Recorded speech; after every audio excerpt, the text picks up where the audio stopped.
Choupi et Doudou, ils sont rigolos comme tout. Autrui n'est pas un doudou.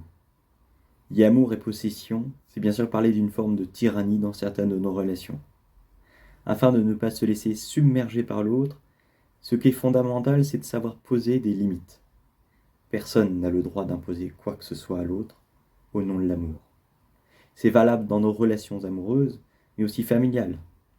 Autrui n'est pas un doudou, embrassé, puis maltraité, exploité jusqu'à plus soif.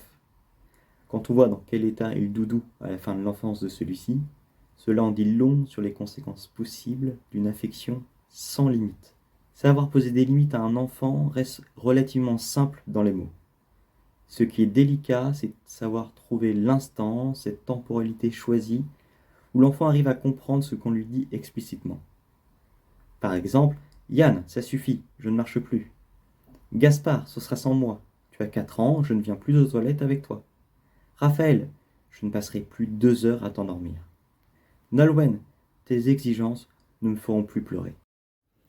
Nous ne sommes pas les doudous de nos enfants. Cette difficulté que nous avons à entendre et à respecter l'altérité en tant que limite de l'autre, cette difficulté vient perturber nos liens. Quand ce cheminement ne se fait pas, les membres de la famille se retrouvent pris en otage, les uns des autres, dans des relations douloureuses. Trouver l'équilibre, évidemment, n'est pas simple. Petits, nous sortons du ventre de notre mère.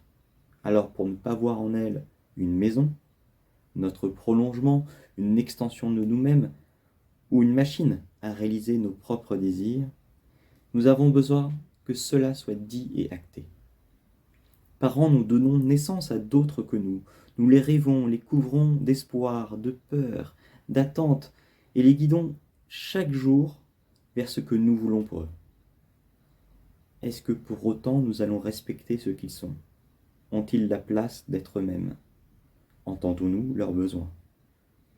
Et quand nous ne le faisons pas, comment les enfants peuvent-ils exprimer leurs limites ? La colère, les mots du corps, les gestes, les sourires, même face à nos reproches, sont parfois ces limites qu'ils tentent eux-mêmes de poser avant d'avoir les mots pour porter leur message. Leurs pleurs en disent souvent long sur leur douleur, leur colère, leur refus. Mais si nous disqualifions leurs pleurs et les interprétons comme des jérémiades ou des signes de mauvais caractère, comment peuvent-ils faire entendre leur besoin d'être protégés dans leur altérité ? Exprimer ses propres limites et tâcher de les faire comprendre à l'autre ne signifie pas pour autant ne pas écouter les besoins de l'autre. Aimer n'est pas s'oublier soi-même. Pour autant, dans l'amour, je me conduis directement vers la bienveillance. Donc vouloir le bien de l'autre, oui, mais tout en restant soi-même. Nous ne sommes les doudous de personne.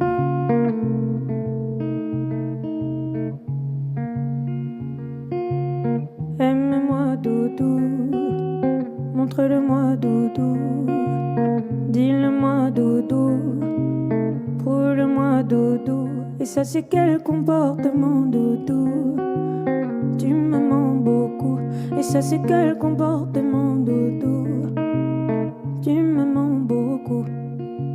Là c'est clair, il me fait tomber, je le vois, laisse tomber. C'est qu'il est frais, je vois flou.